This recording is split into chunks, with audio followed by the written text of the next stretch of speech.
nouvelle vidéo. Oui, en effet, il n'y a pas eu de vidéo la semaine dernière parce que j'ai eu cette merveilleuse maladie, le Covid. Je n'ai jamais vu et je n'ai jamais eu une maladie aussi indécise au monde. C'est horrible. Là, je m'en remets à peine. Et là, je commence à avoir les petits effets indésirables là, respiratoires où je suis un peu essoufflée en faisant rien. Juste en montant les escaliers, j'arrive à m'essouffler. Non mais j'en ai marre, on va où maintenant? Et c'est génial, on adore. Mais bon, ça pourrait être pire, on va pas se plaindre. Passons à autre chose. Dans la vidéo du jour, nous allons faire un peu d'activité manuelle, j'adore ça, waouh, génial. Puisque nous allons customiser une tenue et lui donner une petite touche de fraîcheur. Du coup, cette vidéo marque aussi le début d'une espèce de petite série où je vais essayer de vous montrer comment avoir des tenues un peu japonisantes malgré le fait de vivre en France et sans avoir forcément à dépenser des 100 et des 1000 commandant au Japon, de galérer à trouver sa taille parce qu'au Japon il n'y a pas beaucoup de tailles, c'est quasiment tout en taille unique, c'est très compliqué. Si vos parents non plus ne veulent pas vous laisser commander sur internet, voilà, c'est fait pour vous, restez ici. Alors là aujourd'hui c'est customisation de vos vêtements que vous avez déjà ou que vous trouvez en magasin, très simple. Et prochainement j'aimerais beaucoup vous proposer une vidéo où je vous présenterai des marques où je trouve de temps en temps des petits articles un peu japonisants.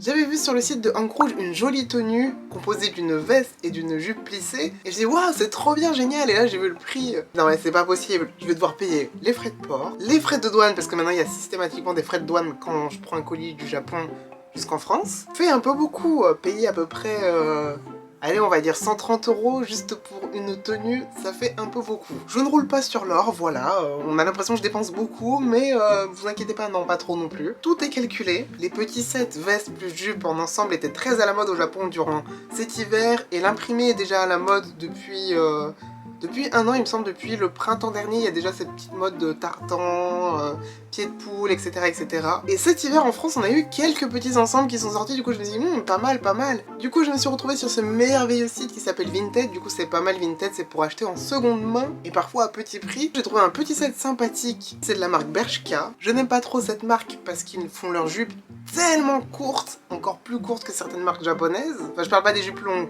je parle des jupes courtes, elles sont trop courtes, ce n'est pas portable. Qui porte ça? Dites-moi en commentaire si vous portez les jupes de Bershka. Je l'ai acheté pour une dizaine d'euros, je crois que je l'ai eu pour 15 € la veste et le bas. Et en achetant ce set, j'avais une idée bien précise en tête, c'était de donner cette petite touche girly, kawaii sur ma tenue. Et donc c'est ce que je vais vous montrer aujourd'hui, comment je customise mes vêtements. Ça m'arrive énormément d'acheter, si je trouve une petite pièce sympathique, je sais pas... disons, allez, H&M, et que je trouve qu'il manque quelque chose. Du coup, je prends ma machine à coudre et je rajoute ce qui manque. Ce qui me plaît pas sur cette jupe, c'est que, les finitions du bas, vous voyez, ça fait un effet un peu déstructuré, mais moi j'aime pas trop. J'aimerais bien que le bas de ma jupe soit un peu plus mignon. Du coup, en bas de cette jupe, on va rajouter de la dentelle noire que j'ai achetée en mercerie. Du coup, j'ai pris 3 mètres, je pense que ça va suffire. Petite dentelle noire que je mettrai en bas de la jupe. Et je vais aussi en ajouter sur le haut, au bout des manches. Un autre truc qui peut être sympa, c'est de changer les boutons. C'est vraiment... on change 2-3 détails et la tenue est transformée. Voilà, là on a des boutons noirs tout simples. Toujours en mercerie, vous pouvez trouver des petits, espèces de petits capuchons ou des nouveaux boutons. Vraiment, pour ce genre de customisation, les merceries et les magasins de tissus vont être vos meilleurs amis, clairement. Il va falloir trouver la perle rare dans les tissus, dans les dentelles, dans les boutons, vraiment, c'est les petits détails qui font tout. Et pour terminer cette customisation, je vais ajouter des petits nœuds blancs sur le col. Et on continue donc en voix off. Je n'ai malheureusement aucune photo ou vidéo de la tenue portée non customisée, donc il n'y aura pas de avant et après malheureusement, je suis désolée.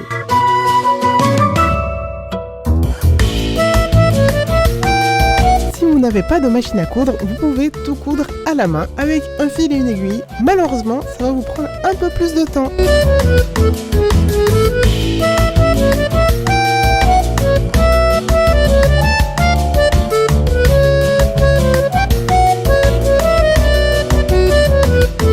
Pour coller mes petits capuchons en strass, j'ai utilisé de la colle chaude, mais je vous conseille d'utiliser de la colle tout type de support. Ça va être beaucoup plus résistant, surtout sur le long terme.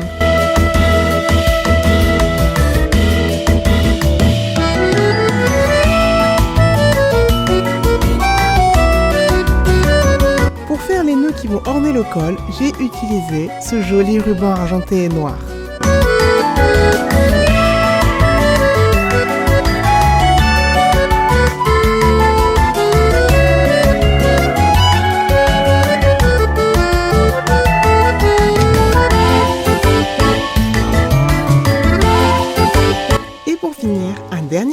machine sur le bas de la veste.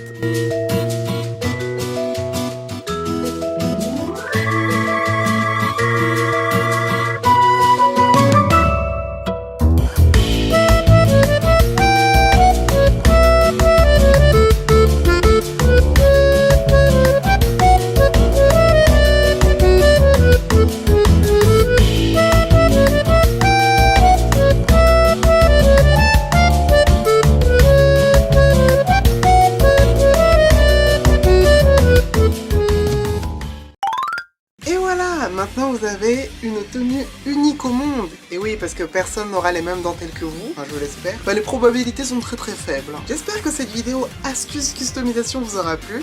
Et moi en attendant je vous dis, portez-vous bien et à bientôt. Bye bye.